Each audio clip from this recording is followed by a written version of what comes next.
Hi, I'm Stephanie. And I'm Zach. And this is episode 594 of the Lawyerist Podcast, part of the Legal Talk Network. Today, Stephanie and I are taking a look back over the year that we've had. This is the last episode of the year. So we thought this would be a nice one to kind of look back at what's happened. We've had a lot of episodes. We have. I mean, happy almost New Year, Zach. Yes. Same to you. And what a year it's been, right? Like it was fun just to have the exercise, just to have the homework of assigning us which episodes were our favorite of the year. It was kind of fun to go back and be like, oh yeah, that one was this year. That was a good episode. Yeah. So for the listeners, we both kind of went and looked to see what our favorite 3 or 4 episodes for the year were, and we came back and discussed them a little bit with each other. As you can imagine, we had a lot of overlapping ones, and not too many because it's a pretty diverse set of podcasts that we have out there. But we went and looked at that, and it's not necessarily the ones that are the most watched or the most listened to or anything like that. Some of these are ones that we think you should hear. So what's first on your list? So the first on my list, and this is always kind of first in my pocket on podcasts you should listen to, is Catherine Sanders' Reach. It's episode 553. This is the second time we've had Catherine Sanders' Reach on the podcast. It is called AI Tools and Processes Every Lawyer Should Use. Her advice is just so practical. It is always very, like literally go do this, go get this tool. She is part of the North Carolina bar, and she helps attorneys in the North Carolina bar with their legal technology and running their practices. And so it's just, her advice is just so practical. She's so great to talk to about stuff like that. Yeah. I always love that. I love when we can provide those real practical tips, and it's just easy to say, okay, take this, do this, run with it. And I love that she brings that to the show. Yeah. Well, and just, these aren't necessarily going to be all the most popular episodes, but one of the shorts that we have out of that episode is just plays all the time. Like people get a lot of value out of what she has to say. So since you went tech, I'll go the opposite of tech for my first one. I want to give a shout out to episode 573, which was with Kat Velos. Yeah. Courtroom to the community. But really for me, it was about how do we make adult friends and how do we talk to people? I personally, so maybe it's one of my favorites because I really wanted to do this episode. And, I think even the person, she was like, wait, why do you want me to come on your podcast about lawyers or business? And I was like, no, because we need help. I moved to a new area. It's intimidating to try to make new friends and talk to people and how do you take acquaintances from acquaintances to friends? And I think I really enjoyed her book because again, some practical, real easy steps, questions, how you engage with people and how you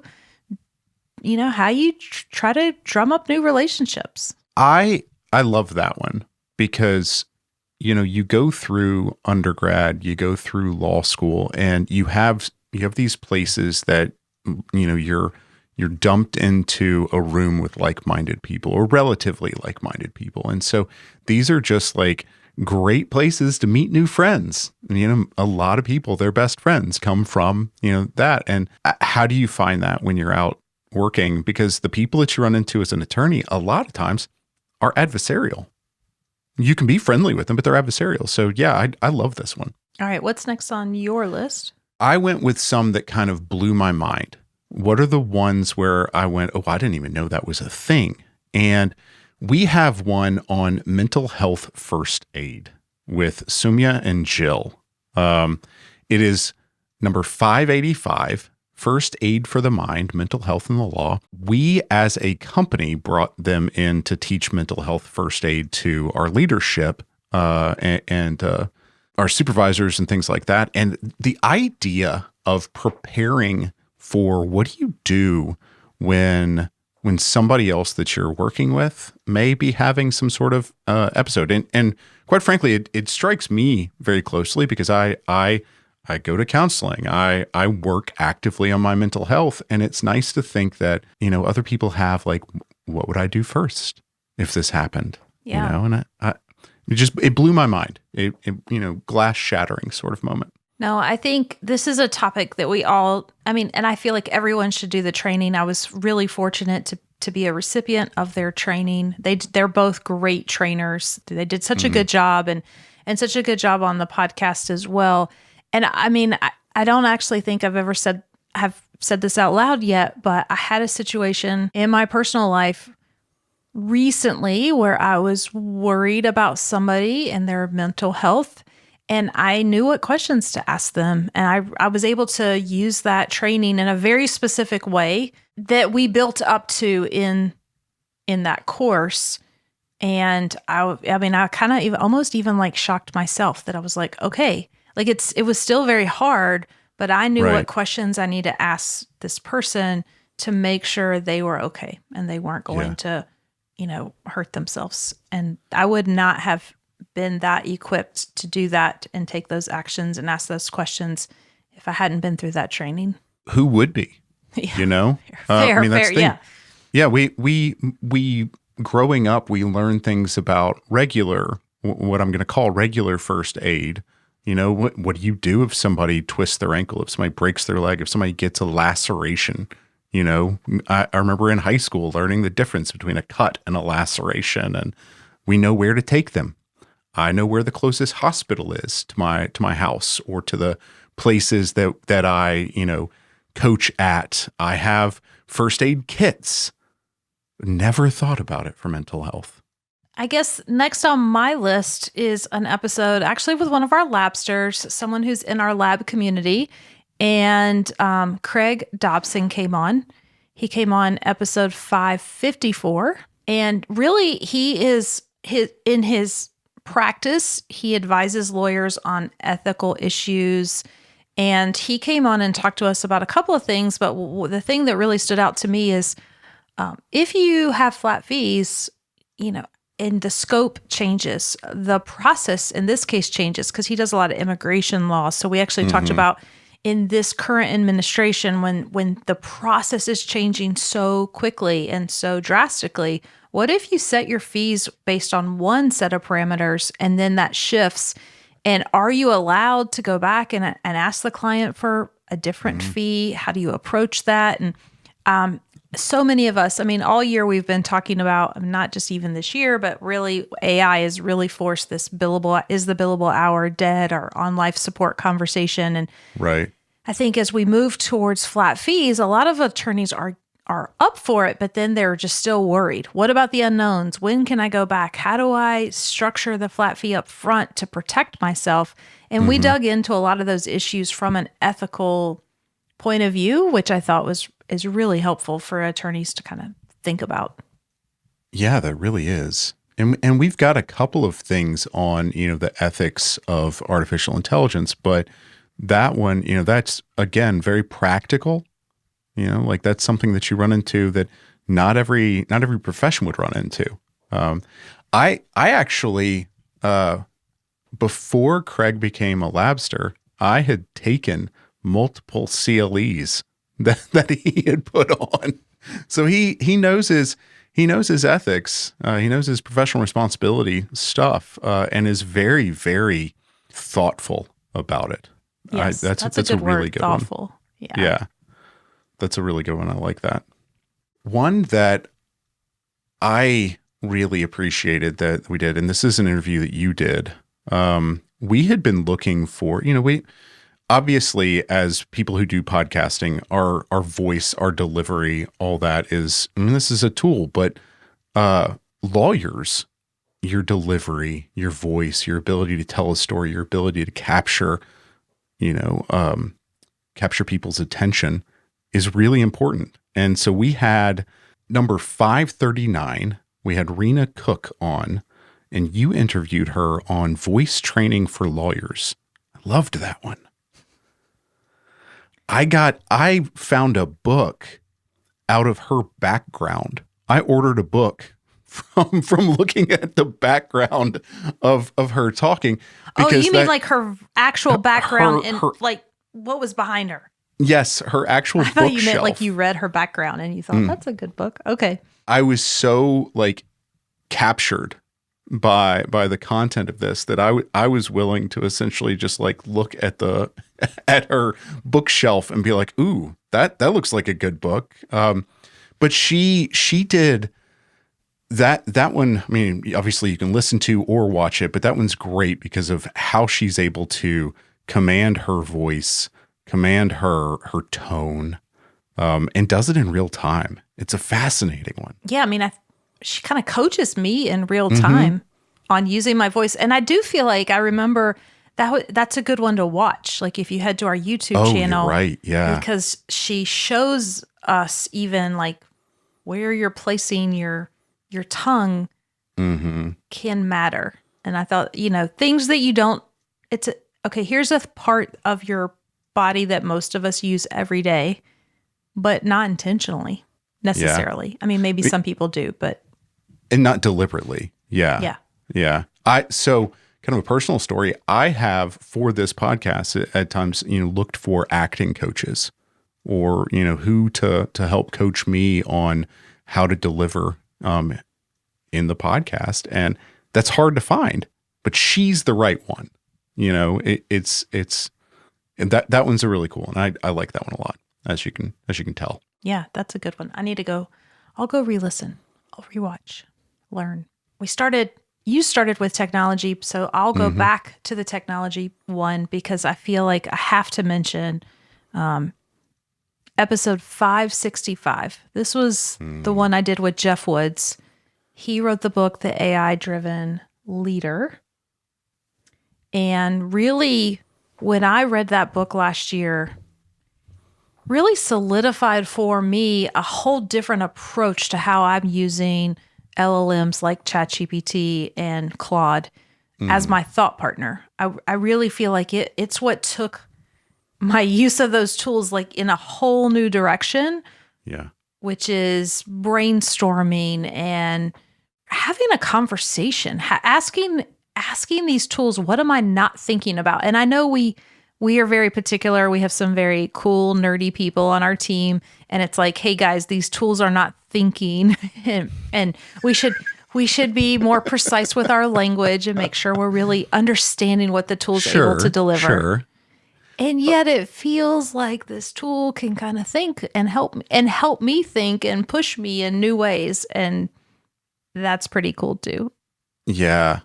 I use that concept of that thought partner all the time, in talking to people on how to use AI. And I agree with you that's, again, one of those kind of fundamental episodes that adjusted how I approach something. Yeah, I think that one's wonderful.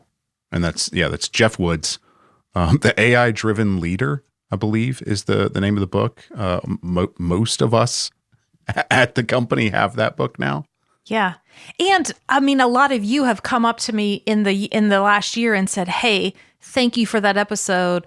Because of that, I went and bought the book. I am using it that way. Like, it's been great. So I love that he had such a profound impact on us and our team, but also a lot of the lawyers that are listening. So if that was one maybe you missed or you're looking for a book to read over the holidays, it's an easy read, and it's designed so you can kind of skip around and use the chapters more as a resource than a narrative.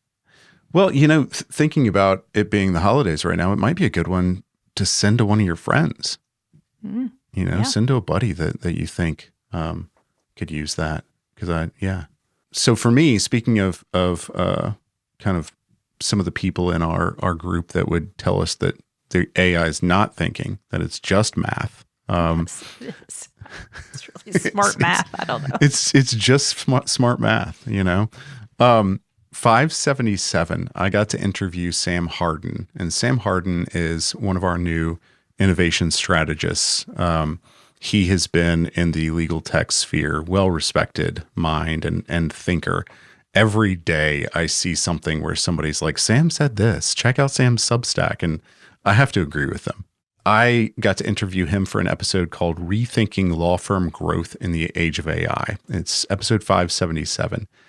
And that's a mouthful to just say, instead of trying to use AI to reduce, what you're doing, reduce your load, reduce your cost, reduce the amount of people you have in your office, Sam thinks of it as a way to expand what it is you're doing. So instead of reducing what it is, you use the AI to really kick up a notch, to use a Emeril Lagasse term. But otherwise, you're kind of using AI to die, to wither. And that is... Yeah, not do that. It's not an exciting way to think of AI. You think of it and it's like, well, it's just going to come and take my job. I'm just going to be George Jetson just pushing the button. Like, no, we're doing broader than that. We're going to make it do more. We're going to do more stuff because of this AI. And I'll tell you, Sam does more stuff because of AI. He constantly blows my mind with the things that he's thinking about and is tinkering with and creating on the side. Yeah, I love that one. Yeah, I love Sam's brain and all the things he's able to do with it. And cool announcement. You can hear it here first. Sam's going to be doing a weekly office hours kind of forum host inside of our lab community in Q1. So if you're wondering, like, okay, that's cool, but how does that show up inside of lab? Yeah. I think this is going to be a really cool new thing that we're adding so people can come in, ask, Sam's going to obviously give an update, what's happening in AI this week. He has topics for each week in case people don't have questions or issues, including like vibe coding for a better client experience is one of the topics. And if you're like, but also really some basic ones. So like, for all levels. So if you're like, I'm an advanced power user, he's got stuff for you. Or if you're just trying to get started and these tools still feel a little scary for you, that's okay, because he's got stuff for you too. So really excited for he just sent me the list of topics for Q1, and it's going to be pretty cool. Very cool. Well, and if people out there in podcast land are wondering what vibe coding is, listen to episode 577. We talk about that. Okay. This is something, rarely do I think, ooh, I want to just go be a fly on the wall of that. Like this is a thing that I'm probably just going to go sit in and listen to at various times during the week. Like that's an exciting topic. Well, you challenged us to come up with our top 3, but I had an honorable mention. So this is my honorable mention one is episode 579 with Amy Woods. So this is one of those that that I just feel like it needs a nod, because we got into the trust accounting rules, IOTA accounts, sheeting laws. Oh, this is the sheeting one. Yes. That yes. probably is not like the top of anybody's to-do list, but listen, what I want to do right now. We gotta stay in compliance, and we don't want to, I remember my professional responsibility professor said, like, on the first day of law school, they came in and they said, if I gave you a money tree, would you chop it down? And the point being, don't violate the rules, people. Don't put your money tree in jeopardy, because that's what you do when you don't follow all these rules that we have for our profession. This is one of those episodes. Like, don't chop down your money tree. You need to listen to it, because you need to make sure you're doing the 3-way reconciliation and you're following all the rules that your state requires. And a lot of us, too many of us, kind of put our head in the sand on this one and just hope that we're doing things right. So I get it. That doesn't sound very sexy or exciting, but you probably need to listen and just make sure you're good, or and make sure, maybe even have your accountant listen, because honestly, a lot of our bookkeepers, they don't know lawyer specific. And that's what are the things she calls out? They may be doing 2-way reconciliation, but are they doing 3-way reconciliation? I don't know, but you should know. You want to sleep good at night. Right. And if you're sitting here thinking, what's 3-way reconciliation? Go listen to that episode, because I don't want to screw it up and tell you wrong. She defines it very well in that. Don't listen to me about it. Exactly. Yeah, I don't remember. But I remember enough that I asked her, and I was like, wait, hold on, back up. Let me go over that again. And we got real clear on it. I like that. That's a good one to end on, because I think people, the primacy and recency, I think people need to keep that one in their minds. But I want to know what other people, like, what struck everyone else. Like, if you're listening to this on Apple or Spotify or something like that, leave us a comment of what was your favorite episode this year. If you're on YouTube, leave us a comment there. If you're not on any of them, send us an email, comment on Instagram, LinkedIn. You can find us everywhere. But yeah, I want to know what struck other people. Is there a topic you want us to make sure we cover in 2026? Mm-hmm. Because we're doing that all the time too, right? Like, we're constantly like planning out what the future episodes. So if there's an author that you loved, or somebody, a topic you think we could cover in a different way, we're all ears. Yeah. Love it. Well, Stephanie, thank you. This was a good year. I enjoyed this one. Yeah. No, thank you. And thank you to all of our listeners. Because of you, we're still doing this. We got our Spotify Wrapped, and you guys are still listening. So yay. Thank you. Yeah. So they're awesome. And, stay tuned. I'm excited about 2026.